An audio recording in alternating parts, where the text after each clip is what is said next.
Hello students, so today we are going to start with one of the very interesting chapter, that is the chapter number 11 Competition Act 2002. ठीक है, अब ये जो chapter है इसमें आपको ढेर सारी कहानियां सुनाऊंगा, ढेर सारी इंफॉर्मेशन दूंगा और ये चैप्टर का वेटेज जो है ना, अगर आपके पार्ट ए जितना भी दिया हुआ है उसमें से इस चैप्टर का वेटेज सबसे ज्यादा रहेगा। हालांकि अलग से वेटेज नहीं दिया है, लेकिन इतना अश्योरिटी दे सकता हूँ कि इस चैप्टर में से आप लोग का अगर पार्ट ए 60 मार्क्स है तो 10 से 15 मार्क का या 20 मार्क तक का भी आ सकता है। इतना मैं क्यों बोल रहा हूँ, उसका रीजन है कि आपका जो इससे पहले वाला जो एक्सक्यूटिव का सिलेबस था ना, वहाँ पे इसके लिए स्पेशल जगह दी हुई थी जहाँ पे ये सिर्फ एक चैप्टर था जो आप लोगों को दिख रहा है ना, एक चैप्टर था और अलग से पूरा पार्ट था 25 मार्क। कितने मार्क का वेटेज था बच्चों? 25 मार्क। तो वहाँ पे हमारा नारा भी रहता था एक चैप्टर 25 मार्क ऐसा, तो वो इसमें छोड़ के नहीं जाता था। तो यहाँ पे भले चैप्टर मर्ज कर दिया है, पार्ट ए में पूरा एक साथ में मर्ज कर दिया है, फिर भी मुझे पर्सनली ऐसा लगता है अलग से 10 से 15 मार्क का आप लोगों का वेटेज हो सकता है। और इनफैक्ट पार्ट ए में जितने भी चैप्टर्स हैं आप लोगों को इंटरेस्टिंग लगे होंगे, तो अभी तक ये कुछ भी नहीं हुई इसके सामने, ये सबसे ही इंटरेस्टिंग चैप्टर, इसे मैं स्टार्टिंग में बोल दिया most interesting chapter of our economic law. ठीक है, चलिए अब समझते हैं ये कॉम्पिटिशन एक्ट होता क्या है, क्यों होता है और हम लोग इसको किस तरीके से अप्रोच करने वाले हैं और किस तरीके से पढ़ने वाले हैं। और आज की हमारी मेन डेफिनेशन जो रहेगी वो रहेगी कार्टेल की। ठीक है, चलिए समझते हैं। अब जैसे आपने देखा होगा, मैं इतना ऑनलाइन शॉपिंग नहीं करता, इसलिए इस चैप्टर में मुझे आप लोगों की थोड़ी मदद लगेगी। जैसे अमेजोन वाले आपने सुना होगा, फ्लिपकार्ट वाला सुना होगा, तो इनके कुछ है ना सेल आते हैं। ठीक है, फ्लिपकार्ट के सेल को क्या बोलते हैं? Big billion days. ठीक है, और अमेजोन ग्रेट इंडियन फेस्टिवल। ठीक है, तो आप सुनो बच्चों, जैसे ना सब ऑफ कोर्स किसी ना किसी शुरुआत की होगी, तो सपोज है ना पहले अमेजोन ने शुरुआत की ग्रेट इंडियन फेस्टिवल और उसमें इतना सेल निकाला। ठीक है, तो फ्लिपकार्ट बोला हम क्यों पीछे रहे, हम क्यों पीछे रहे, हमने भी ग्रेट बिग बिलियन डेज, हाँ ये क्या था बिग बिलियन डे, वो ग्रेट वर्ड मैंने बोला मैं ऑनलाइन इतनी शॉपिंग नहीं करता, तो ये इनको है ना एक निकालना है तो दूसरों को भी निकालना पड़ा। ये किस चक्कर में निकालना पड़ा? कंपटीशन के चक्कर में इनको क्या करना पड़ा, ये सब करना पड़ा। ठीक है, अब एक बात सुनो बच्चों, ये सब अल्टीमेटली करने से फायदा किसका हो रहा है? कस्टमर्स का, कंज्यूमर्स का। क्लियर कि भाई है ना तुम लोग आपस में लड़ो मारो काट डालो एक दूसरे को, लेकिन हमारे प्यारे कंज्यूमर्स का क्या होना चाहिए? फायदा होना चाहिए। अब सपोज है ना कल जाके अब है ना ये लोग आपस में एक हो जाए कि छोड़ यार देख अमेजोन वाला फ्लिपकार्ट वाला दोनों ये जब जो सेल वेल होता है ना वो नहीं देना चाहते हैं, लेकिन क्यों दे रहे हैं? कंपटीशन के चक्कर में कि मैंने सेल रखा और उसने नहीं रखा तो, या फिर उसने रखा और मैंने नहीं रखा तो। ठीक है, तो फिर है ना क्या होता है, कोई इनकी बातचीत कर रहा था आपस में बैठते हैं और फिर वो लोग रियलाइज करते हैं कि कोई ये सेल नहीं रखना चाहता है, लेकिन ये तो कंपटीशन के चक्कर में रखना पड़ रहा है। अब सपोज ये दोनों आपस में एक हो जाए तो कि देख मस्ती नहीं, एक दूसरे के साथ मस्ती कर रहे हैं, फायदा वो लोग उठा के लेके जा रहे हैं कि कंज्यूमर का फायदा हो रहा है। एक काम कर, तू भी सेल मत रख, मैं भी सेल नहीं रखता हूँ, कंज्यूमर को जहां से खरीदना होगा वहां से खरीदेगा। ठीक है, तो जो कंज्यूमर को फायदा मिल सकता था वो उसको फायदा नहीं मिला। तो मुझे बताओ बच्चों, ये आपने किया, आप उसे मिलजुल के किया और इससे कंज्यूमर का फायदा हो रहा है नुकसान हो रहा है? नुकसान हो रहा है। ठीक है, तो क्या ये सही है या गलत है? गलत है। अब ऐसा नहीं हो सकता क्योंकि आपको रोकने के लिए आ चुका है कॉम्पिटिशन एक्ट 2002 और इसकी जो मेन अथॉरिटी होती है उसका नाम किसको याद है? सीएसीडी में आता था,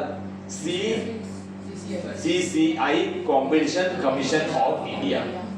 क्लियर हुआ बच्चों? श्योर। और एग्जांपल लेते हैं ताकि हमें और थोड़ी क्लैरिटी आए। जैसे कि आपने देखा होगा ये कुछ है ना कैब वाले होते हैं, कैब वाले होते हैं ओला, उबेर, फिर दिल्ली साइड में जाता हूँ मेहरू कैब करके भी है वहाँ पे। ठीक है, अपने सूरत जैसी है तो जुगनू बुगनू लोकल वाले भी होते हैं डॉल, तो ये सब चीजें रहती है। ठीक है, ओला उबेर मेहरू ये सब है ना थोड़ी नेशनल लेवल की ब्रांड है, तो इनकी हम लोग बातचीत करते हैं। ठीक है, अब आपने देखा होगा कि इनके कुछ कूपन कोड आते हैं, free drive and all, drive 50 या 50% ऑफ हो जाएगा। तो ये सिर्फ एक में आते हैं, ओला में आते हैं या उबेर में भी आते हैं? सब में आते हैं। ठीक है, और ये क्यों रखे हैं? कंपटीशन के चक्कर में। ठीक है, कंपटीशन के चक्कर में कि कंपटीशन है, सपोज सब लोग आगे आपस में एक हो जाए कि कोई इनको कूपन ऊपर नहीं देना है। ठीक है, जो आके बैठेगा, उल्टा मैं तो बोलता हूँ जो आके बैठता है ना उसका 50 रुपए फिक्स कर दो, बैठने के मिनिमम 50 रुपए तो देने ही है। ओला वाला ऐसा बोलेगा तो वो क्या सोचेगा, रुक मैं उबेर बुक कराता हूँ, पता चला उबेर में भी यही है, पता चल रहा है। तो ये लोग क्या करें बच्चों, अगर इन लोगों को ये करना है भाई तुझे ये हटाना है सब कूपन ऊपन, तो तू अपने अकेले हटा, दूसरों को क्यों साथ में लेके आ रहा है? तो अगर हमें पता चल गया, सीसीआई क्या बोलता है, अगर हमें पता चल गया कि तुम लोग ये सब ऐसा कुछ कर रहे हो, अगर तुम लोग ऐसा कुछ कर रहे हो और अगर हमें पता चल गया ना तो तुम्हारी बैंड बजा के रख देंगे। ठीक है, और तुम पे पेनल्टी वगैरह पनिशमेंट वगैरह देंगे तुम लोगों को, वो सब करेंगे। और ऐसा सीसीआई ने किया भी है सीमेंट वाले एंड ऑल कार्टेल के फॉर्म में, जो हम लोग कार्टेल पढ़ेंगे तब मैं आपको उसके बारे में बताऊंगा। ठीक है, एक मूवी आपने देखी है शाहरुख खान की, जब तक है जान, सुना है ये मूवी? ठीक है, और उसी के टाइम पे अजय देवगन की भी एक मूवी रिलीज हुई थी, सन ऑफ सरदार। पता है ये दोनों मुझे इसलिए अच्छे से मूवी याद है क्योंकि मेरी है ना तभी एंगेजमेंट हुई थी, दोनों मूवी रिलीज दिवाली पे रिलीज हुई थी और तभी मेरी एंगेजमेंट हुई थी। मैं दोनों ही मूवी देख के आया था थिएटर में, हालांकि मूवी दोनों ही वाहियात थी। तो वो जब मूवी रिलीज होने वाली थी ना, उससे पहले भी अजय देवगन ने ना मतलब यशराज फिल्म्स की मूवी थी जब तक है जान, तो उनपे केस किया था अंडर द कंपटीशन एक्ट। अब वो क्यों किया था, जब वो प्रोविजन पे पहुंचेंगे ना तब मैं बताऊंगा, तब तक बने रहिए। Getting my point? श्योर। तो मुझे बताओ बच्चों, ये सब जो आप लोग कर रहे हो, ये सब जो आप लोग कर रहे हैं, तो देखो यहाँ पे कंपटीशन एक्ट का सिंपल ऑब्जेक्ट है, तुझे अगर कुछ है ना बेनिफिट्स दे रहा है वो हटाने भी है तो अकेले हटा, दूसरे को साथ में लेके नहीं, भीड़ की आड़ में बता। ठीक है, तुझे करना है तो तू अकेले कर, अगर हमें पता चला तू है ना दूसरों को साथ में लेके और सब आपस में मिलके कर रहे हैं ना, सबको पनिशमेंट करेंगे, सबको पनिश करेंगे, सबके पास से फाइन लेंगे, सबको पेड करवाएंगे। क्लियर हुआ? तो अगर आपको करना है तो अकेले करो, दूसरों को साथ में लेके मत करो। अगर आपने ऐसा कुछ किया तो कंपटीशन एक्ट आपकी बजा के रख देगा। ठीक है, और एकदम लेटेस्ट है आप लोगों का, एक्चुअल में ना इसका खौफ फैला हुआ है कि सीसीआई क्या बोलेगा, सीसीआई क्या करेगा। क्लियर? तो अपनी बात सुनो, हम लोग इसको किस तरीके से पढ़ने वाले हैं वो मैंने आपको बताया, मैं आपको तरीका बताऊंगा।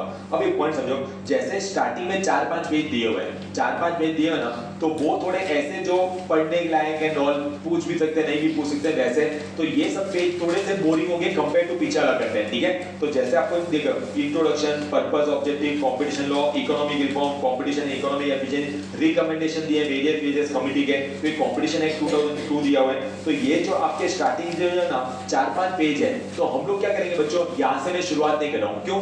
अगर मैं ये शुरुआत करूंगा तो 2-3 दिन तक तो आपको ऐसा लगेगा सर काय का इंटरेस्टिंग बोल के क्या पढ़ा रहे हो। ठीक है, तो मैं एक्चुअल में आप लोगों का इस चैप्टर में इंटरेस्ट आए ना, तो पहले हम लोग क्या करेंगे बच्चों, डेली का डेली आके पहले इंटरेस्टिंग टॉपिक पढ़ेंगे पीछे से, जो डेफिनेशन एंड ऑल दी है, और लेकिन आगे वाले पे भी पेजेस हमें कहीं ना कहीं पे कवर अप तो करनी है। तो चैप्टर एंड मतलब वो उस लेक्चर एंड होगा ना, तो जाते जाते डेली का डेली आगे का एक एक डेढ़ पेज पढ़ लेंगे। तो इससे क्या होगा, इंटरेस्टिंग प्लस बोरिंग दोनों का एक कॉम्बिनेशन रहेगा और हमारा जो चैप्टर भी अच्छे से कवर अप होता जाएगा। मैं ओल्ड सिलेबस में भी ऐसे ही करता था। क्लियर? क्योंकि सबसे पहले शुरुआती ऐसी धांसू होनी चाहिए कि आप लोगों को लगना चाहिए यार नहीं आप कुछ तो है, इस चैप्टर में कुछ तो दम है और ये दूसरे चैप्टर से हटके भी है और सबसे इंटरेस्टिंग है। और ये चैप्टर पढ़ते हुए घड़ी देख के मत पढ़ना कि नहीं आप सर का 30 मिनट हो गया, 35 मिनट हो गया, 40 मिनट, नहीं आप बंद करो, ऐसा नहीं। ठीक है, बस जब तक ये जान, जब तक ये जान, जब तक ये जान, पढ़ते रहो जब तक मैं ना थक जाऊं। चलेगा ना? नहीं चलेगा? ठीक है, चलो शुरुआत तो करते हैं, फिर बाद में डिसाइड करते हैं। ठीक है, चलिए। अब सबसे पहले मैंने आप लोगों को बोला कि ये सब बताओ, फिर आपको ना 4-5 पेज घुमाओ और फिर आप लोगों को दिखेगा बच्चों इंपॉर्टेंट डेफिनेशन। क्या दिखेगा बच्चों आप लोगों को? Important definition. इंपॉर्टेंट जैसा कुछ नहीं कि डेफिनेशन है। ठीक है, अब चलिए, अब सबसे पहली डेफिनेशन हमारी कौन सी आती है बच्चों? कंपटीशन। अब देखो मजे की बात बताता हूँ, एक्ट कौन सा है हमारा?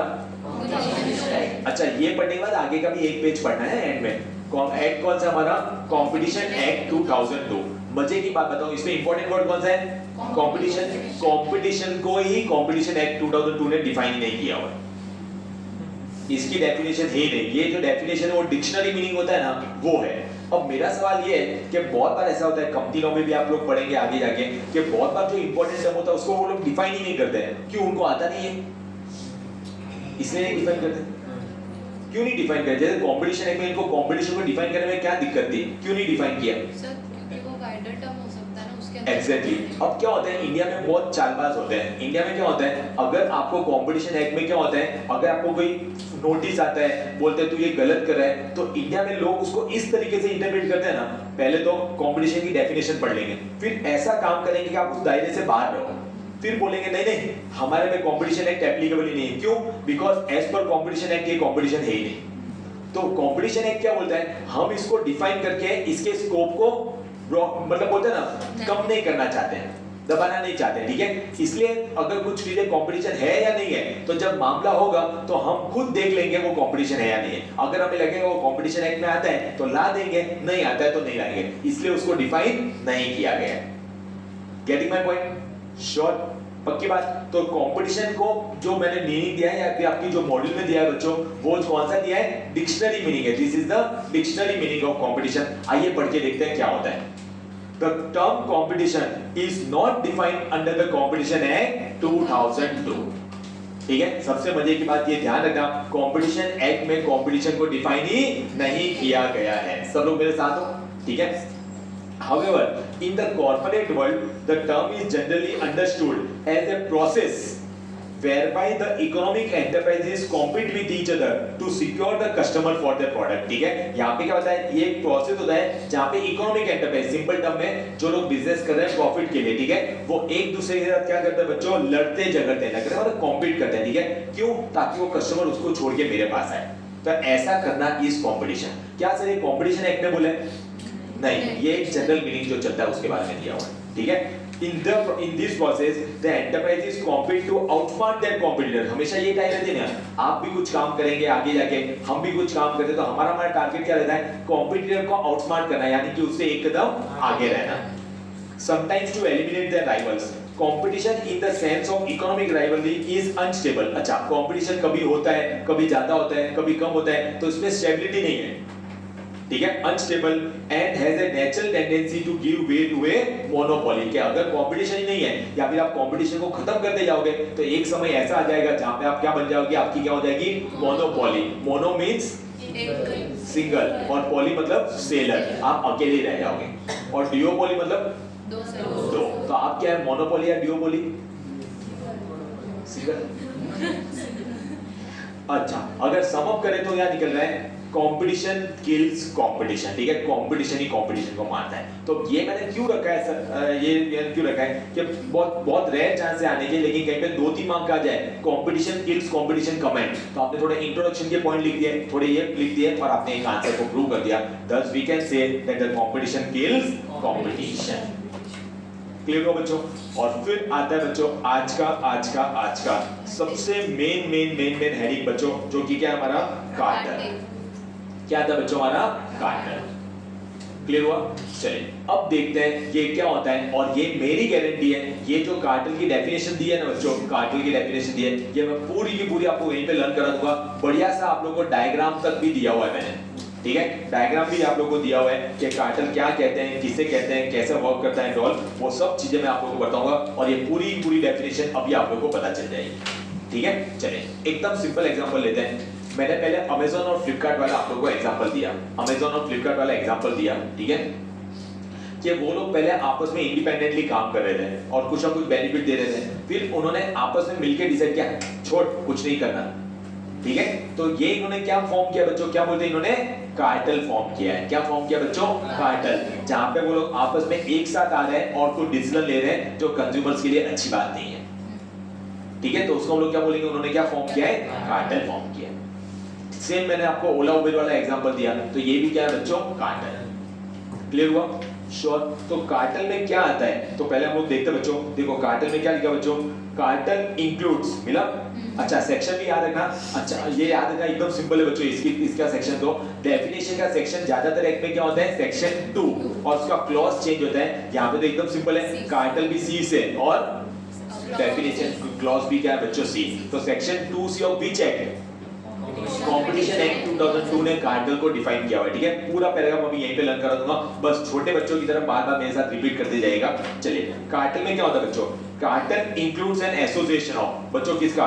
प्रोड्यूसर, सेलर, डिस्ट्रीब्यूटर, ट्रेडर और सर्विस प्रोवाइडर। ठीक है, चलिए यहाँ पे आ जाइए, डायग्राम पे आ जाइए, तो पढ़ने की ज्यादा मजा आएगी आप लोगों को। अच्छा, क्या सर एग्जाम में ऐसा डायग्राम बनाना है क्या? जी नहीं, ये सिर्फ आपके लर्निंग करने में आसानी करे, इसलिए डेफिनेशन हमेशा पैराग्राफ में लिखनी होती है।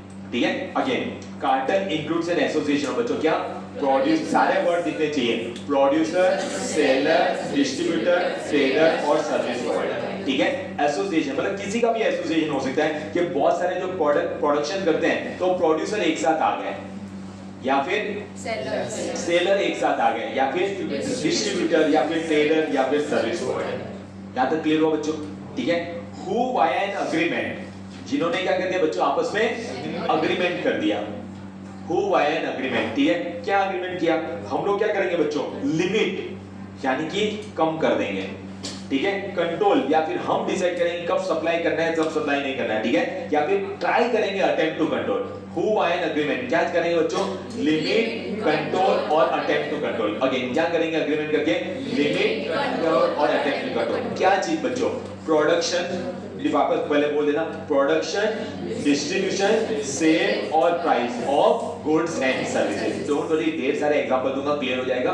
पहले इसकी डेफिनेशन को लोग रट्टा बोलो या लर्न बोलो, वैसे मीनिंग तो क्लियर हो ही गए, तो इसको अंदर क्या क्या इंक्लूड एक्सक्लूड होते हैं वो हमें ध्यान में रखना है। बाकी पूरा क्लियर दूंगा, ढेर सारे एग्जांपल्स आएंगे इसमें, डोंट वरी एट ऑल, ठीक है। चलिए, carton includes an association of, बोलो क्या, प्रोड्यूसर, सेलर, डिस्ट्रीब्यूटर, ट्रेडर और service provider. Carton includes an association of क्या बच्चों, producer, seller, distributor, service provider. Who via an agreement, जिन्होंने आपस में अग्रीमेंट किया है, क्या करने का, हम क्या, लिमिट कंट्रोल और अटेम्प्ट टू कंट्रोल। क्या चीज, प्रोडक्शन, डिस्ट्रीब्यूशन, सेल और प्राइस। क्या चीज बच्चों, प्रोडक्शन, डिस्ट्रीब्यूशन, सेल और price of goods and services. Clear हुआ बच्चों? शॉर्ट। आइए अब वहां से पढ़ के देखते हैं क्या दिया हुआ है। It includes an association of producer, seller or distributor, trader or service provider who by agreement among themselves limit, control और limit के बाद कॉमा कर दो, limit, control और attempt to control the production, distribution, sale और price of or trade in goods or provision of services। बोलो बच्चों, मजा आई या नहीं आई? ठीक है, आज ही आके एक बार क्लिक भी देना, आपकी पूरी पक्की हो जाएगी डेफिनेशन। क्लियर हुआ बच्चों? शॉर्ट पक्की बात। अब देखो, अब इसके कंसेप्ट को और अच्छे से क्लियर करने के लिए ना मैं आपको थोड़ी चीजें एक्स्ट्रा बता रहा हूं। अब वो एक्स्ट्रा की एक्स्ट्रा भी हो जाएगी बच्चों, आप लोग की एक्स्ट्रा भी हो जाएगी, और प्लस आपको कंपटीशन एक्ट में आगे भी काम आएगी और क्लैरिफिकेशन भी जाएगा। अब कार्टन के 4 टाइप्स होते हैं, आपके सिलेबस में वैसे टाइप्स नहीं दिए हुए हैं, सीए के सिलेबस में, तो मैं आपको वो पॉइंट बता रहा हूं। तो आपको जो यहाँ पर डायग्राम दिया ना, ऊपर थोड़ी सी जगह दिख रही है, कोई टेंशन नहीं है, मैं आपको ना चार हेडिंग दे दो, 4 ऐसे कॉलम वाइज बना दो, सबके एग्जांपल दे दूंगा मैं। प्राइस ये लिखना नहीं है कहीं पे आपको, मतलब एग्जाम में या टेस्ट में नहीं लिखना है, क्योंकि ऑलरेडी कार्टन का कंटेंट हमारे पास बहुत अच्छा सा है, ठीक है। कार्टन का आंसर 2 से लेके 5 मार्क तक में आ सकते हैं, कार्टन का वाला आंसर, ठीक है। चलिए देखते हैं हम लोग, और फिर जो दिया है वो भी रीड करेंगे। पहले ये समझते हैं ताकि हमारे थोड़े और कार्टन के एग्जांपल्स भी हमारे सामने आ पाए और आपको और क्लैरिफिकेशन भी आए, ठीक है। सबसे पहले लिखना प्राइस कार्टन, सबसे पहले लिखना प्राइस कार्टल, सिर्फ नाम लिख के रख दो और मैं सब में एक एग्जांपल दे दूंगा। फिर लिखना market cartel, price cartel, market cartel. फिर लिखना quota cartel, QUOTA, KOTA Kota नहीं, QUOTA, कोटा का कार्टल। फिर आता है स्पेशलाइज कार्टल, फिर क्या आता है बच्चों, स्पेशलाइज कार्टल। अब मजे लो सिर्फ एग्जांपल सुनने के, ठीक है। चलिए, 4 कौन से कार्टल बच्चों, price cartel, market cartel, quota cartel और स्पेशल। चलिए एक बार वापस कार्टल की डेफिनेशन पढ़ ले क्या। चलिए, cartel includes an association of producer, seller, distributor, trader और service provider who via an agreement क्या कर रहे हैं, लिमिट, कंट्रोल और attempt to control the production, distribution, sale और प्राइस और ट्रेड। उससे डेफिनेशन में एक और पॉइंट था, ट्रेडिंग, ट्रेड ऑफ गुड्स और सर्विसेज। क्या बात है, क्या बात है, ठीक है। चलिए अब मैंने ये समझते हैं कि देखो ये भले इसमें और क्लैरिटी आएगी, मैंने इसलिए टाइप, और आगे जब वो पढ़ेंगे मैं बोलूंगा इसमें एग्जांपल भी फेमस हो जाता है, अरे इसमें वो वाला एग्जांपल ऐसा भी फेमस होता है, ठीक है। सबसे पहला जो एग्जांपल देगा वो रियल लाइफ एग्जांपल हुआ है। एग्जांपल प्राइस कार्टल में लिख देना सीमेंट कार्ट, सीमेंट कार्टल या सीमेंट। अब देखो इसमें क्या होता है, अब आपको मैंने आपको ऑलरेडी बोला है इस चैप्टर में मुझे आप लोगों की मदद लगेगी, ठीक है। आप अगर मदद नहीं करते तो भी मैं नाम लिख के आया हूं, डोंट वरी, मेरे अपनी लेटर। फिर क्या होता है, पढ़ाना होता है अचानक से याद नहीं आता, ठीक है। चलिए मुझे बताओ बच्चों, सीमेंट बनाने वाली कंपनी अंबुजा सीमेंट, फिर जेके लक्ष्मी, अल्ट्राटेक सीमेंट, एक आता है एसीसी सीमेंट, सुना है ना। फिर एक आता है बुढ़ाऊ होता है, उसमें बुढ़ा टाइप होता है, मांगड़ सीमेंट, सस्ता नहीं सबसे अच्छा आता है, देखिए सस्ता नहीं सबसे अच्छा, ठीक है, पांगड़ सीमेंट। अब एक पॉइंट समझना बच्चों, तो यहाँ पे क्या हो गया, अब मुझे नहीं पता, मैं इसमें नहीं जा रहा हूँ सीमेंट वीमेंट कैसे बनता है, लेकिन सीमेंट जिस रॉ मटेरियल से बनता है ना बच्चों, सपोज है ना वो रॉ मटेरियल, हम एक एग्जांपल लेते हैं, जैसे वो लोग सपोज सीमेंट एग्जांपल ले रहा हूँ, सीमेंट बेचते हैं 100 रुपए में। सीमेंट किसे बेचते हैं बच्चों? 100 रुपए में। अब इनका कंपटीशन चल रहा है, तो कोई 100 रुपए में बेच रहा है, कोई 90 रुपए में बेच रहा है, कोई बोलता है मेरी क्वालिटी में मुझे भरोसा है 120 में बेच रहा है, वो सब। अब पॉइंट समझो, सीमेंट जिस रॉ मटेरियल से बनता है ना, सीमेंट जिस रॉ मटेरियल से बनता है वो रॉ मटेरियल हो गया सस्ता।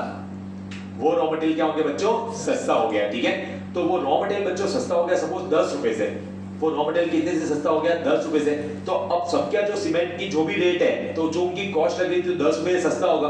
अब कुछ लोग इसका बेनिफिट किसको पास ऑन करते हैं? कस्टमर को पास ऑन करेंगे, और कुछ लोग क्या करेंगे? कस्टमर को पास ऑन नहीं करेंगे, ठीक है। अब 10 रुपए अगर आपका बेनिफिट हो रहा है, कोई उसमें कस्टमर को बेनिफिट कितना? 4 रुपए से सस्ता कर देगा, कोई 5 रुपए से, कोई 6 रुपए से, कोई बोलेगा मुझे कुछ नहीं देना, और कोई क्या बोलेगा 10 मुझे बेनिफिट हो रहा है, 10 का 10 कस्टमर को। तो ये सब क्यों कम ज्यादा कर रहे हैं? किसके चक्कर में? कंपटीशन। तो इन लोगों ने क्या किया? अब जो मैं बता रहा हूं रियल लाइफ में एग्जैक्टली नंबर्स अलग हो सकते हैं। तो इन लोगों ने क्या किया बताओ? इन लोगों ने क्या किया? इन लोगों ने आपस में क्या कर दिया? कार्टेल फॉर्म कर दिया। अच्छा, कार्टेल जरूरी है रिटन एग्रीमेंट हो, आपस में बातचीत कर रहे हैं, इशारा कर रहे हैं, तो भी वो कार्टेल हो सकता है, ठीक है। इन लोगों ने क्या कर दिया? आपस में अग्रीमेंट कर दिया कि रॉ मटेरियल सस्ता हुआ है, अब सब एक दूसरे की तरह बेचार की तरह लड़ेंगे वो लोग, ठीक है। कोई ज्यादा बेनिफिट देगा, बोले क्यों कस्टमर को बेनिफिट देना? एक काम करो, कोई प्राइस कम ही मत करो, वरना एक करेगा तो दूसरा भी करेगा, दूसरा करेगा तो तीसरा भी करेगा, ठीक है। तो हम एक काम करते हैं, कोई प्राइस कम करो ही मत, कोई प्राइस कम करो ही मत, ऐसा उन्होंने डिसाइड कर लिया आपस में। अब पॉइंट समझो, अब किया नहीं तो कस्टमर भी सोच रहे हैं साला रॉ मटेरियल सस्ता हो फिर भी कम नहीं करे, नहीं वो बस ऐसे ही कुछ सस्ता नहीं हुआ, वो है ये वो है, लोगों को पागल बनाया है। ये बात कहां किसको पता चल गई? सीसीआई को। किसको पता चल गई? सीसीआई को। बुलाया सबको, क्या भाई ये तुम लोग सस्ता हुआ, तुम लोग सस्ता नहीं किया? बोलता हाँ हमने सोचा चल रहा है वैसा, ठीक है। तो बोलता है अकेले नहीं सोचा है, सबने मिलके सोचा। बोलते नहीं नहीं अकेले, मुझे इन लोगों का नहीं पता, मुझे इन लोगों का नहीं पता, लेकिन क्योंकि ऐसे सबूत मिले और ऐसा ये प्रूव हो गया कि इन्होंने क्या किया? आपस में कार्टेल फॉर्म किया। तो कंपटीशन एक्ट सीधा बोलता है तुझे जो करना है करने से मना नहीं कर रहा है, अकेले कर, दूसरों को साथ में लेके नहीं, ठीक है। अकेले कर, दूसरों को साथ में लेके मत कर, क्योंकि अगर कहीं पे प्रूव हो गया तुम लोग अंदर से एक हो तो तुम लोग की बजा के रख देंगे। इन पे 4-5 हजार करोड़ की पेनल्टी लगा दी, इनकी पेनल्टी भी हजारों करोड़ में होती है, ठीक है। और उसमें भी कैसा? जो जितना बड़ा अल्ट्राटेक सीमेंट, अंबुजा सीमेंट, तो जो जितना बड़े कंपनी उसका प्रमोशन उतना ही ज्यादा भरो पेनल्टी। पता चला बच्चों? तो ये होता है प्राइस कार्टेल, प्राइस में खेला इन लोगों ने। Getting my point? श्योर? पक्की बात, ठीक है। ये हुआ एयरलाइंस में, आप देखते हो कभी इंडिगो, स्पाइस जेट और भी जो, तो इनकी एयर इंडिया, तो इनकी कभी रेट देखने की, इनकी रेट में साला जो डिफरेंस भी होता है ना, 50 रुपए इधर 50 रुपए उधर, ठीक है, 50-100 ऐसे होते हैं। तो पॉइंट समझो, इनको भी वार्निंग मिली हुई है कि भाई नजर तुम्हारे पे भी है, अगर कोई इंसिडेंटली ऐसा हो रहा है तो बात अलग है, अगर साला कहीं पे पता चल गया तुम लोग अंदर से एक हो तो तुम्हारी भी बजा के रख देंगे। Getting my point? श्योर? तो ये हमने देखा कौन सा? Price cartel. एग्जांपल याद है ना, आगे भी दूसरे कांसेप्ट में भी काम आएगा, ठीक है। दूसरा मैंने क्या बताया बच्चों? मार्केट कार्टेल, ठीक है, मार्केट कार्टेल। अब एक पॉइंट समझो बच्चों, कोई आपने देखा होगा कोई नॉर्थ में फेमस होता है, कोई साउथ में फेमस होता है, कोई ईस्ट में फेमस होता है और कोई वेस्ट में फेमस होता है, ठीक है। तो पॉइंट समझो बच्चों, कोई नॉर्थ में कोई भी बिजनेस ले लो, कोई नॉर्थ में बहुत फेमस था और वहां पे क्यों लोग उसको फॉलो करते थे, और कोई साउथ में बहुत फेमस है, ठीक है। तो पॉइंट समझो बच्चों, मार्केट में ये बात आती है कि नॉर्थ वाला साउथ में आ रहा है, नॉर्थ वाला कहां आ रहा है? साउथ में आ रहा है, ठीक है। तो साउथ वाला तो हड़बड़ा जाएगा, क्या है तू मेरे एरिया में आ रहा है, तो इससे भले कुछ नहीं, लेकिन सुना तो होगा लोगों ने, यार नॉर्थ वाले में इसका बहुत बड़ा नाम है, हम भी इसके जाएंगे, इसका प्रोडक्ट खरीदेंगे, ये वो, ठीक है। तो साउथ वाले की कहीं पे चलेगी या नहीं चलेगी? चलेगी। तो वो भी अनाउंसमेंट क्या करेगा? मैं नॉर्थ में आ रहा हूँ, मैं कहां पे आ रहा हूँ? नॉर्थ में आ रहा हूँ, ठीक है। अब नॉर्थ वाले की भी चलेगी, तो भाई मैंने उसके साथ मस्ती की इसलिए उसने मेरे साथ ग्रैंड मस्ती की, पता चला है। तो वो बोलेंगे क्या, दोनों के इन शॉर्ट बिजनेस जैसा शांति से चल रहा था, दोनों एक दूसरे को अफेक्ट करेंगे, फिर है ना क्या होता है, दोनों आपस में मिलते हैं, ठीक है, दोनों आपस में मिलते हैं। तू ओपन के एरिया में मत आना, मैं तेरे एरिया में नहीं आऊंगा, ठीक है। अब बताओ, जो वो एक दूसरे के एरिया में जा रहे थे उससे कस्टमर का फायदा होता है या नुकसान? फायदा, ठीक है। लेकिन फिर आपस में इन्होंने अग्रीमेंट किया और डिसाइड किया नहीं जो जहाँ पे वो वहीं पे रहेगा, तू मेरे एरिया में मत आना, मैं तेरे एरिया में नहीं आऊंगा। क्या बताओ, ऐसा करना चाहिए? नहीं। तुझे नहीं जाना तो अकेले डिसाइड कर, दूसरों को क्यों साथ में लेके जा रहे हैं। तो यहाँ पे मार्केट कार्टेल मतलब आपस में आपने मार्केट बांट के रख दिया है, तो वो एरिया संभाल, अपन ये एरिया संभालेंगे। मूवी वगैरह देखते उसमें नहीं होता, दो मतलब फाइटिंग वाली गुंडे वाली गैंग होती है, तो अपन के एरिया में मत आना, मैं तेरे। वो आपने मूवी देखी हो, पुरानी मूवी है जोश मूवी, शाहरुख खान है उसमें, ठीक है। तो उसमें वो मवाली टाइप में रहता है, तो उसमें एक गैंग बनी होती है, ईगल गैंग बिच्छू गैंग, ईगल गैंग बिच्छू गैंग वैसा। तो वो ईगल वाला बिच्छू की एरिया में नहीं है, बिच्छू वाला ईगल के एरिया में नहीं आएगा। तो ऐसे ही इन्होंने आपस में एरिया बांट के रखा हो, गैंग का नाम होता है। क्लियर हो बच्चों? तो मार्केट कार्टेल में तो नॉर्थ साउथ। नेक्स्ट मजा आएगा बच्चों। अच्छा, आजकल आपको जो बड़े बड़े ग्रुप है, रिलायंस हो गया, अदानी हो गया, टाटा ग्रुप हो गए, ये सब हो गया बच्चों, ठीक है। अच्छा, आजकल कौन है ऐसा, आप नॉलेज हो तो बताइएगा, कौन ऐसा है जो आपको हर जगह ही दिख रहा है, ऑलमोस्ट कोई भी बिजनेस उठा लीजिए। इनके अलावा छोटे मोटे लेवल पे मतलब जो मतलब एक कंपनी है, लेकिन हाँ बोलो, पतंजलि, इनके लिए पहले तालियां बजाइए। पतंजलि बोला ना, हाँ पतंजलि। आप देखो साला, मुझे ये बताओ बाबा जी क्या नहीं बनाते? मुझे बताओ बच्चों, बाबा जी क्या नहीं बनाते हैं? ऑलमोस्ट सारी चीजें बनाते हैं। और बाबा जी आके बोलते हैं मैं भाई किसी हीरो हीरोइन को नहीं लूंगा ऐड में, मैं खुद ही अपनी कंपनी का ब्रांड एम्बेसडर हूं, मेरे से बड़ा कोई नहीं है, हर ऐड में भी मैं ही आऊंगा। बोला ना बाबा जी ने, आप देख लो कोई भी पतंजलि की ऐड उठा के, ठीक है। तो पॉइंट समझो, रिलायंस वाले जो है आपने देखा हर बिजनेस में घुसे पड़े हैं, ठीक है। तो अब पतंजलि वाला भी छोटे मोटे कोई भी प्रोडक्ट बनाते जा रहे हैं। तो रिलायंस वाले ने क्या सोचा, मतलब ये एग्जांपल मैं सिचुएशन क्रिएट कर रहा हूं, ऐसा हुआ नहीं है, बता रहा हूं कि ये कोटा कार्टेल क्या होता है, ठीक है। कि रिलायंस वाले क्या सोचा है, आज बाबा जी छोटे लेवल पे काम कर रहे हैं, हमारे सामने छोटे हैं, कल साला इतना बड़े, हमारा ध्यान नहीं जा रहा, ऐसा नहीं इतना बड़े बन जाए, तो इनको कहीं ना कहीं बंद तो नहीं करने का बोल सकते, वरना भड़क जाएंगे। तो इनको कहीं ना कहीं पे बुला के कुछ ना कुछ बोलना पड़ेगा, ठीक है। पॉइंट समझो बच्चों। रिलायंस वाले मुकेश भाई बोलते हैं बाबा जी आइए ऑफिस पे, ठीक है, आइए ऑफिस पे, चाय पानी या जो भी। तो पॉइंट समझो, बाबा जी को ऑफिस में बुलाया कि भाई मुकेश भाई, फिर मुकेश अंबानी बात कर रहे हैं बाबा जी से, क्या बाबा जी आजकल बड़े बिजनेस में हमको भी टेक ओवर कर दोगे एक दिन? अरे नहीं नहीं, हम कहाँ ऐसा, ये छोटा मोटा बिजनेस, दो पैसे कमा लेते हैं ऐसा, ठीक है। बाबा जी उनको बोलते हैं। तो फिर मुकेश अंबानी अपना रूप दिखाते हैं कि भाई बस जो बोला ना वैसा ही रहना, अगर बड़ा बनने की ट्राई किया ना तो तेरे को भी टेक ओवर कर दूंगा जैसे दूसरे टेक ओवर करता हूँ। बोलते नहीं नहीं। तो वहां पे क्या करते हैं, चलिए बाबा जी आज एक परसेंटेज फिक्स कर लेते हैं, आपको बड़ा बनना है बनिए, लेकिन एक लिमिट रहेगी, 15% से ज्यादा आप मार्केट शेयर नहीं लेंगे, ठीक है।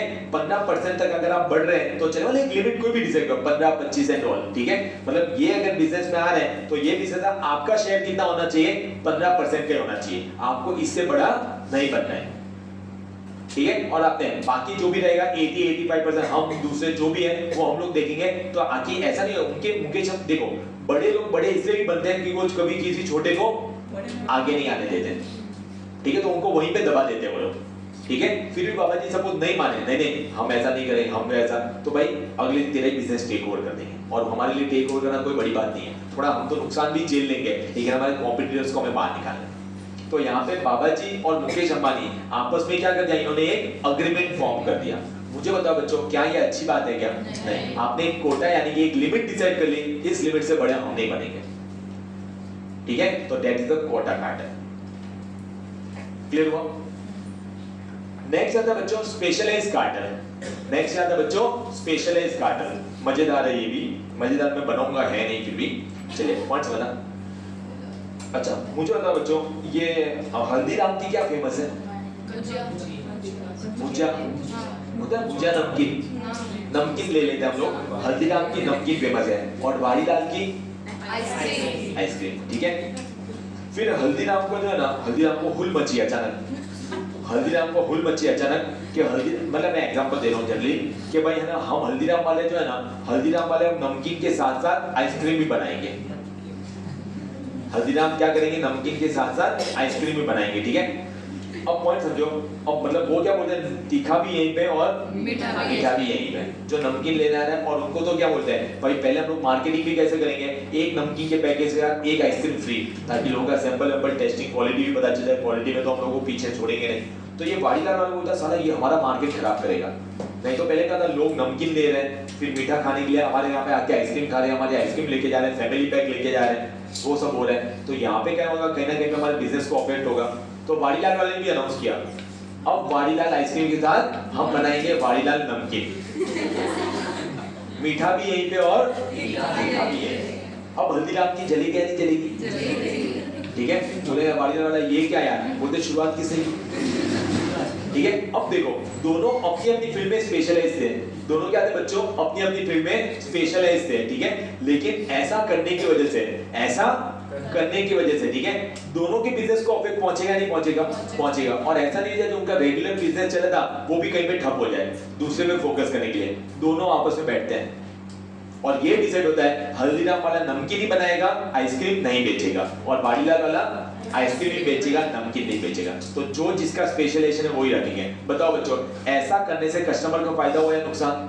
नुकसान, क्योंकि भाई आते कंपटीशन होता तो थोड़ा आइसक्रीम की भी रेट कम होती, नमकीन की भी रेट कम होती, और फ्री में भी कुछ सैंपल्स मिलते हैं वो भी रह गए।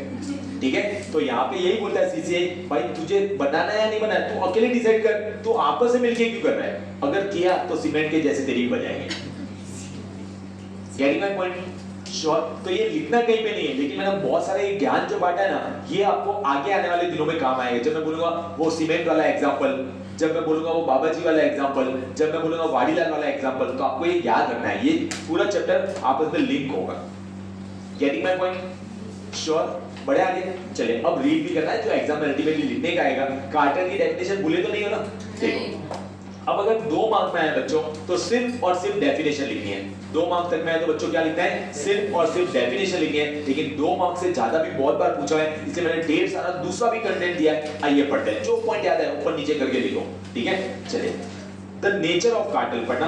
The nature of cartel is to raise price above competitive levels, resulting in injury to consumers and to the economy। तो कार्टेल का नेचर क्या है, मतलब हमें कैसे पता चलेगा कि कार्टेल है? ठीक है, तो उसको क्या करना, प्राइस को रेज करते हैं अबव द कॉम्पिटिटिव लेवल, जितना यानी कि जितना प्राइस है उससे ज्यादा प्राइस आप लोग की लग रही है, और अल्टीमेटली नुकसान कंज्यूमर्स का हो रहा है, और कंज्यूमर्स का नुकसान यानी कि इकोनॉमी का नुकसान। एंड फॉर द कंज्यूमर को कैसे पता चलेगा कार्टेल है? तो कार्टेलाइजेशन की वजह से क्या होगा, प्राइस ज्यादा पे करनी पड़ेगी, क्वालिटी भी पुअर हो सकती है, या फिर हमारे पास ऑप्शन ही नहीं बचेगा, जो है वही लेके जाओ। तो कंज्यूमर को कब पता चला कहीं पे कार्टेल है? तो वो देख रहा है ये प्रोडक्ट सारा पहले सस्ता था, महंगा हो गया, क्वालिटी पहले कितनी अच्छी आती थी, अब नहीं आ रही है, कि वो लोग पता है कंपटीशन में ही नहीं, तो जैसे भी ऑलरेडी देंगे, लेना हो तो ले, कहाँ जाएगा वरना। तो ये सब चीजें हो रही है। ठीक है, फिर उसके अलग अलग टाइप बताएं। इंटरनेशनल कार्टेल, आपने इंटरनेशनल अभी तक क्लैरिटी सुना होगा, यहाँ पे इंटरनेशनल कार्टेल है। एकदम सिंपल टर्म में बताऊं, ऐसा कार्टेल जो एक से ज्यादा देशों में अफेक्ट कर रहा है, तो उसको हम लोग क्या बोलेंगे? International cartel. is said to exist when not all of the enterprise in a cartel are based in the same country, और अगर सिंपल टर्म में बोले तो when the cartel affects the markets of more than one country। Import cartel, export cartel, सारे importer आपस में एक हो गए, हम ये करेंगे, सारे एक्सपोर्टर आपस में हो गए, हम ये करेंगे, तो वो कौन से हो गए? इंपोर्ट कार्टेल और export cartel. And import cartel, an import cartel compromise नहीं, comprises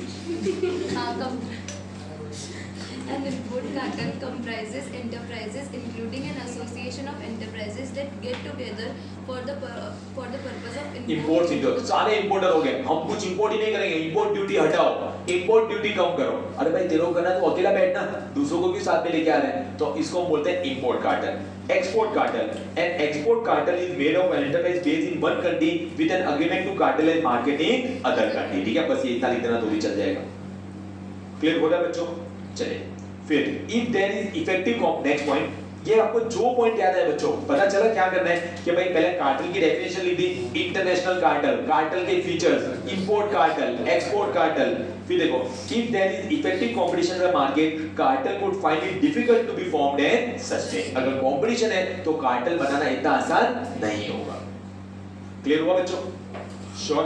और फिर देखो, ये भी आ सकता है अलग से question, which are the condition that are conducive to cartelization, मतलब कब कैसे हम कंक्लूड कर सकते हैं कि यहाँ पे कार्टेल हो सकता है। सीसीआई को भी है ना, कब शक हो सकता है यहाँ पे कार्टेल है, तो इसमें से कुछ पॉइंट देखने को मिलेंगे। फ्यू कॉम्पिटिटर्स, कि कॉम्पिटिटर सारे इतने सारे थे, कहाँ गए? ठीक है। दूसरा, high entry and exit barriers, ना किसको आने देंगे, ना कोई इतना आसानी से यहाँ से निकल पाएगा। अच्छा, कार्टेल कब होगा? जब प्रोडक्ट सिमिलर होंगे, तो सिमिलर प्रोडक्ट या उनकी कॉस्ट भी ऑलमोस्ट सेम लगती है, कैपेसिटी से एक्सेस बियॉन्ड जाके काम कर रहे हैं, तो उनको डिपेंड किस पे रहना पड़ रहा है, कंज्यूमर। क्यों देखो तुम लोग कोई कार्टेल फॉर्म करो जिसका कंज्यूमर पे कोई नुकसान ही नहीं होने वाला है या कंज्यूमर को कोई फर्क ही नहीं पड़ रहा है, तो क्या वो कार्टेल अच्छा है, मतलब उससे हम लोग उसको प्रोहिबिट नहीं करेंगे। और last point, history of collusion, ठीक है, क्या पहले भी ऐसा हुआ है और आपस में कॉल्यूजन यानी कि आपस में आप लोग एक है, क्या पहले भी तुम्हें हरकत की थी, वार्निंग देके छोड़ दिया था, वापस तुम लोग कर रहे हो, ठीक है। अब मेरा यहाँ पे एक सवाल है, मुझे बताओ बच्चों, अगर कार्टेल कभी भी फॉर्म हुआ तो सीसीआई बीच में पढ़ के उसको वॉइड ही डिक्लेयर कर देगा क्या? नहीं, कुछ कार्टेल अच्छे के लिए भी तो हो सकते हैं कि चल यार अब रिलायंस, मुकेश भाई, टाटा वाले, रतन टाटा और ये सब मिलके आपस में डिसाइड कर रहे हैं क्या हम एक बड़े लोग हैं, हम आपस में मिलते हैं और जो भी कोविड-19 में हुआ था उन लोगों को हम राहत का सामान पहुंचाते हैं, तो ये भी तो कार्टेल है। अकेले का सीसीआई आएगा, अकेले करना हो तो कर, दूसरों के साथ नहीं। तो ऐसे कार्टेल जिसका एडवर्स इफेक्ट हो रहा है कंपटीशन पे या कंज्यूमर पे, तो वैसे कार्टेल को वॉइड डिक्लेयर किया जाएगा। तो हर कार्टेल क्या हो, वॉइड ही हो वो जरूरी नहीं है, ये मैंने बताया आपको ज्ञान की बात, ठीक है। नीचे कुछ रियल लाइफ एग्जांपल दिए जो रियल लाइफ में एक सीसीआई का जजमेंट आया था, नॉलेज के लिए लिखने की जरूरत नहीं, बाय चांस केस लॉ बन के आ जाए तो आपको आइडिया है, इसलिए चलिए पढ़ते हैं। CCI in the matter of ABC bearing limited, case का नाम दिया हुआ है, जून 5 2020 को था, हेल्ड दैट वेयर की competitors in bearing market discussed amongst themselves to decide on revision of prices to be quoted to the original equipment manufacture. अच्छा, bearings वगैरह किसमें यूज होते हैं, आइडिया है बेयरिंग्स किसे कहते हैं? व्हीकल्स में यूज होते हैं, जो मोतियों जैसे होते हैं, जो हमारे मारवाड़ी में चरे चरे बोलते हैं उसको। एयरगन कभी खेली है? एयरगन तो सब मोती में सट सट लगती थी, कभी लगी नहीं लगता है आप लोगों को, एयरगन कभी खेली नहीं आप लोगों ने, तो वो बेयरिंग्स बोलते हैं उसको, ठीक है। ऑटोमोबाइल सेक्टर में यूज होते हैं। तो इन्होंने क्या कर दिया, जो बेयरिंग सप्लायर थे इन्होंने क्या कर दिया, आपस में डिसाइड कर दिया कि जो इक्विपमेंट बनाता है उसको कौन सी प्राइस में देंगे, सब मिलके एक प्राइस डिसाइड कर लेते हैं, ठीक है, among themselves to decide on revision of price to be quoted to the original equipment manufacturer, thereby the dependent is compromised, facilitating them to quote the price revision to OEM different than they would have quoted independently। अगर independent होता तो competition होता, कोई कितने में देता, कोई कितने में देता, कोई कितने में देता, लेकिन इसकी वजह से क्या हो गया, कार्टेल की वजह से सब लोग एक ही प्राइस में दे रहे हैं, ठीक है। तो सीसीआई ने क्या बोला कि कार्टेल है या नहीं है, कार्टेल है। एक और केस हुआ था, all India tyre dealer federation में टायर मैन्युफैक्चरर ऑब्जर्व है नो। अच्छा, कार्टेल फॉर्म करने के लिए एग्रीमेंट होना जरूरी है क्या? नहीं, क्या बोल के या लिख के बताना पड़ेगा? नहीं, कभी कभी इशारे भी समझ जाते हैं, जैसे मैं आप लोगों को पढ़ा रहा हूँ, रिकॉर्डिंग चल रही है तो आप इशारा समझ जाता हूँ बैकअप करना है, लेकिन अभी तक चेहरे हंसी वाले दिख रहे हैं तो ऐसा कोई माहौल नहीं बना अभी तक बैकअप करने का। लेकिन जनरली का एग्जांपल, तो यहाँ पे ना कोई एग्रीमेंट है, ना आपने कुछ बोला ना कुछ किया, लेकिन फिर भी समझता है। तो पॉइंट समझो, यहाँ पे इस केस में क्या हुआ था, कोर्ट सीसीआई ने क्या बोला कि कार्टेल करने के लिए कोई ऐसे कहता है हमने कहा एग्रीमेंट किया है, आपके पास कहाँ सबूत है? अरे भाई सबूत नहीं देखेंगे, जो दिख रहा है सामने उसके बेस पे बात करेंगे। तो यहाँ पे कोई एग्रीमेंट, एक्सप्लिसिट एग्रीमेंट किया हुई हो वो जरूरी नहीं है। बोलो बच्चों, सब लोग मेरे साथ हो, पक्की बात, ठीक है। आज ही जाके कार्टेल की डेफिनेशन को अच्छे से पढ़ लेना, क्लोजिंग स्टेटमेंट नहीं दे रहा हूं, अभी बैच में बने रहना, 10 मिनट और लगेंगे, देखें। चलिए, अब बच्चों डेफिनेशन इतनी हैवी पड़ी है तो कुछ तो सिंपलीफाई भी आना चाहिए। इसी बात पे आ जाओ बच्चों, कंज्यूमर और सर्विस। आप मुझे देख के थोड़ा रीड करके ऊपर की 2-3 लाइन रीड करके बताओ, क्या बच्चों पढ़ाऊं या नहीं पढ़ाऊं? क्यों? ऑलरेडी हमें आती है, कहाँ पे पढ़ी हमने? Consumer protection act. सिर्फ उसमें एक डिफरेंस है जो मैं सेकंड पैराग्राफ पढ़ाऊंगा, बाकी ऊपर की डेफिनेशन। इनफैक्ट आप लोगों को क्या करना बताऊं, आज ही जाके कोपरा की डेफिनेशन पूरी रिवाइज करना, सेम कंटेंट मिलेगा। याद है, who buys the goods for consideration which has been paid और प्रॉमिस्ड और पार्टली पेड और पार्टली प्रॉमिस्ड और under the system of deferred arrangement. याद है आप? ठीक है। अब वहां पे कहानी में क्या ट्विस्ट है, उसमें क्या था बच्चों, क्या था उसमें, कुछ लोग कंज्यूमर में इंक्लूड नहीं होते थे, ठीक है। कौन से? कॉमर्शियल पर्पस वाले। As per consumer protection act, consumer में कॉमर्शियल पर्पस वाले इंक्लूड नहीं होते थे, ठीक है। यहाँ पे सब लोग इंक्लूड होते हैं। सेकंड, देखो ऊपर वाला पॉइंट तो सेम ही है, एक गुड्स का एक सर्विस का। आज ही जाके कोपरा की डेफिनेशन पहले कंज्यूमर और सर्विस की पढ़ लेना, फिर ये पढ़ना डिट्टो सेम, सिर्फ जो पैराग्राफ अलग है वो मैं बता रहा हूँ बच्चों। It may be noted that under the Competition Act, even if a person purchases goods or avails of services for commercial purpose, he will be a consumer, whereas for the purpose of Consumer Protection Act, a person purchasing goods availing services for commercial purpose is not a consumer and cannot seek relief under the act. पता चल रहा है बच्चों? Same service में भी second paragraph से पढ़ना है कि भाई अगर कोई है ना इंडस्ट्रियल या कॉमर्शियल नेचर की है तो भी उसको सर्विस में काउंट किया जाएगा, वहां पे नहीं किया जाता था।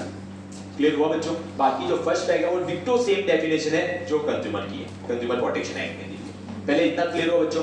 श्योर? अब ये बात सुनो, हमने अभी आज की मेन डेफिनेशन कार्टेल। अब अगर आपके एग्जाम में आ जाए डिफाइन कंज्यूमर, तो प्लीज प्लीज प्लीज अच्छे से पढ़ना वो क्या लिखा, under the consumer protection act पूछा है या फिर under the competition act. Old syllabus में इतनी दिक्कत नहीं होती थी क्योंकि ओल्ड सिलेबस में कॉम्पिटिशन एक्ट पूरा एक सेपरेट पार्ट था और कंज्यूमर अलग पार्ट में आता था, तो उनको पता चल जाएगा कॉम्पिटिशन। लेकिन यहाँ पे आपके एक ही पार्ट में दोनों है, कॉम्पिटिशन एक्ट भी और कंज्यूमर प्रोटेक्शन एक्ट भी। तो अगर आ जाए डिफाइन कंज्यूमर तो कौन सा लिखेंगे? डिफाइन कंज्यूमर तो आपको एक्ट पढ़ना है, वैसे लिखा ही होगा 99.99% के कौन से एक्ट का, उनको ही पता है दो जगह। बाय चांस नहीं पूछा हो, बाय चांस नहीं बोला हो तो आप कौन से एक्ट का लिख के आएंगे? कोबरा का, क्योंकि उसके लिए मेन डेफिनेशन है। तो आपको फिर वहां पे बताना पड़ेगा as per consumer protection act consumer means this.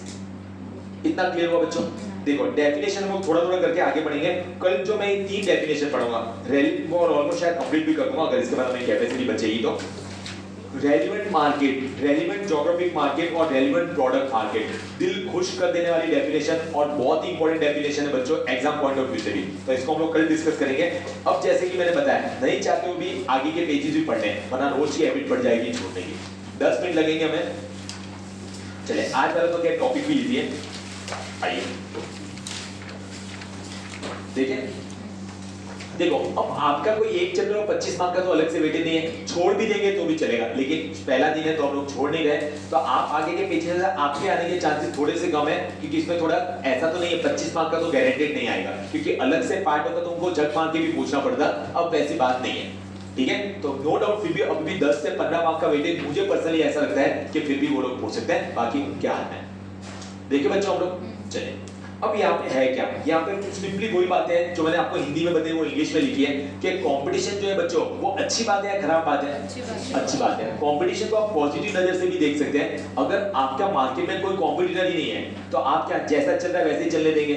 ना आप अपनी स्किल्स पे कोई काम करेंगे, ठीक है, ना अपनी क्वालिटी में कोई करेंगे, ना कुछ इनोवेशन करेंगे, तो कंपटीशन होना भी अच्छी बात है, ठीक है? लेकिन पॉइंट समझो यहाँ पे क्या बोला है, अगर आपका कंपटीशन, आप कोई कंपटीशन कर रहे हो तो उसको आप फेयर कंपटीशन रखो। क्या रखो बच्चों? Fair competition. एक आपको अगर नॉलेज है तो बताना, क्योंकि सीएसईटी में भी आता था, क्या कंपटीशन एक नया एक्ट है या किसी एक्ट को रिप्लेस करके बना है? कौन सा एक्ट? क्या बात है यार, एमआरटीपी एक्ट 1969। पहले जो एक्ट था वो क्या था? Monopolistic and restrictive trade practice act. मतलब देखो नाम से मोनोपोलिस्टिक एंड रिस्ट्रिक्टिव, अगर आपकी मोनोपोली है खत्म कर देंगे, आपको ये काम कर सकते हो ये काम नहीं कर सकते, रिस्ट्रिक्ट करता था बात बात पे, ठीक है? लेकिन 1991 की इंडस्ट्रियल पॉलिसी बोलते हैं हम तो प्रमोट कर रहे हैं कि भाई मतलब आप कंपटीशन करो, तो इसलिए वो एक्ट को हटा दिया गया। और कौन सा एक्ट है बच्चों? कंपटीशन एक्ट 2002 है। इतना ध्यान रखोगे, ठीक है? एक मोनोपोली की बात निकले तो एक और बात छेड़ना चाहूंगा, चलो एक और पॉइंट बताता हूं।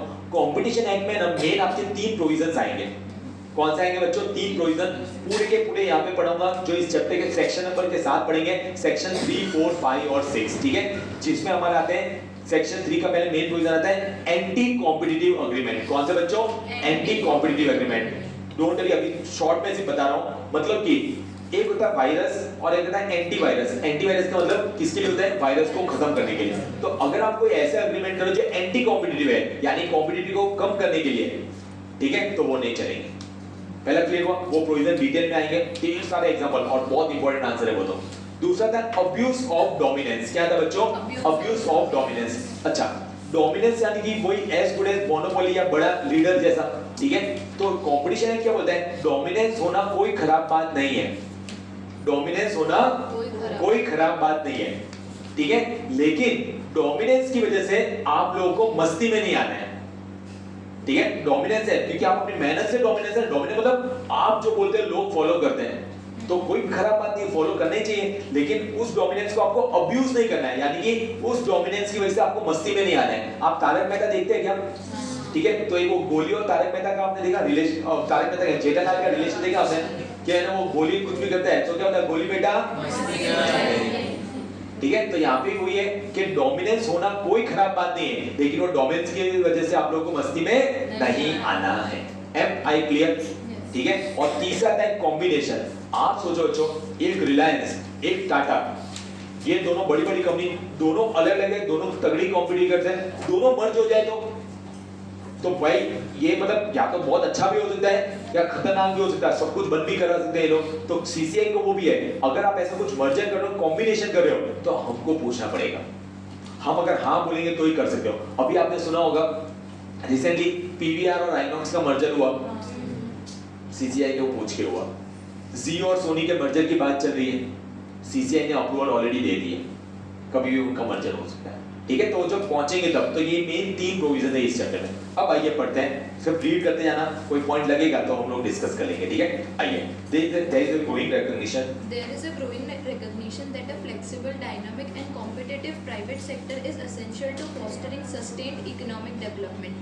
Promoting effective competition spurs Spurs firm to attract the firm, यानी spurs यानी कि क्या होता है बच्चों, attract the firm to focus on efficiency and improves consumer welfare by offering greater choices of higher quality products and services at lower price. पता चला, promoting effective competition, इससे क्या होगा बच्चों, फर्म फोकस कर पाएगी एफिशिएंसी पे और कंज्यूमर वेलफेयर पे आप लोग फोकस कर पाएंगे और आप अच्छे क्वालिटी के प्रोडक्ट प्रोवाइड करेंगे at lower price. By encouraging the efficiency in industry, competition in the domestic market, whether between the domestic companies alone or between those in domestic and overseas companies, also contribute to international competitiveness, ठीक है। फिर their next point, competition is therefore beneficial as it provide to consumer wider choice and provide seller with a strong incentive to minimize the cost, so eliminating the waste। बोलो बच्चों, कोई doubt है यहाँ तक? पक्की बात।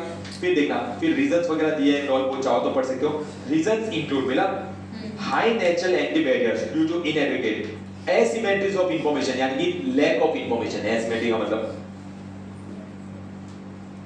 ठीक है, और greater proportion of local market. अच्छा, नेक्स्ट में वही पॉइंट दिया है, एमआरटीपी एक्ट पुराना अब ऑब्सोलेट हो चुका है, ऑब्सोलेट यानी कि आउटडेटेड हो चुका है, और उसको किसने रिप्लेस कर दिया है, कंपटीशन एक्ट 2002 ने रिप्लेस कर दिया है। और कंपटीशन एक्ट एक फ्लेक्सिबल, बिहेवियर ओरिएंटेड और इंडिकेट द पैरामीटर जो हमें ध्यान में रखने चाहिए। कोई डाउट बच्चे आता है? श्योर, रीड करके कैंसिल भी कर देंगे चलेगा, क्योंकि मैंने आप लोगों को ऑलरेडी बता दिया। पर्पस या ऑब्जेक्टिव पढ़ेंगे आप लोग, लेकिन कब, चैप्टर खत्म। कुछ देखो ऑब्जेक्टिव अगर पढ़ने हो तो टू एंश्योर, क्या ऑब्जेक्टिव है, to ensure free and fair competition in the market, सही है।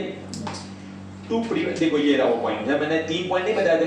एंटी कॉम्पिटिटिव एग्रीमेंट जिसका AAECI हो रहा है, छोड़ो अभी मत पढ़ो, ये सब मुझे फिर डिटेल में जाना पड़ेगा, मेरा मन भी नहीं मानेगा, फिर मैं और डिटेल में चला जाऊंगा। तो ये सब पॉइंट हमारे ऑलरेडी डिटेल में पूरे के पूरे 2-2, 3-3 पेज भर के दिए हुए हैं, तो वहां पे हम लोग क्या करेंगे बच्चों, बहुत डिटेल में देखेंगे, ठीक है। अपनी बात सुनो, आज हमने फर्स्ट पेज पढ़ा, यहाँ पे लिखो डे 1, और आज हमने क्या पढ़ा, 4 डेफिनेशन, कंपटीशन, कार्टेल, कंज्यूमर और सर्विस। तो वहां पे भी लिख देना डे 1, क्योंकि इसमें बहुत आगे पीछे पढ़ाने वाला हूं, तो अगर कभी आपको ढूंढना पड़ा तो कैसे ढूंढोगे, इसलिए भी देना, आप लोग डे मेरे बोले भी नहीं लिख देना, ठीक है।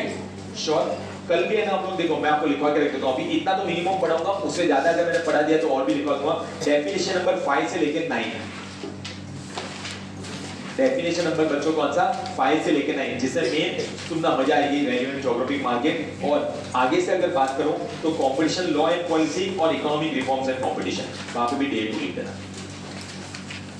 चलेगा बच्चों।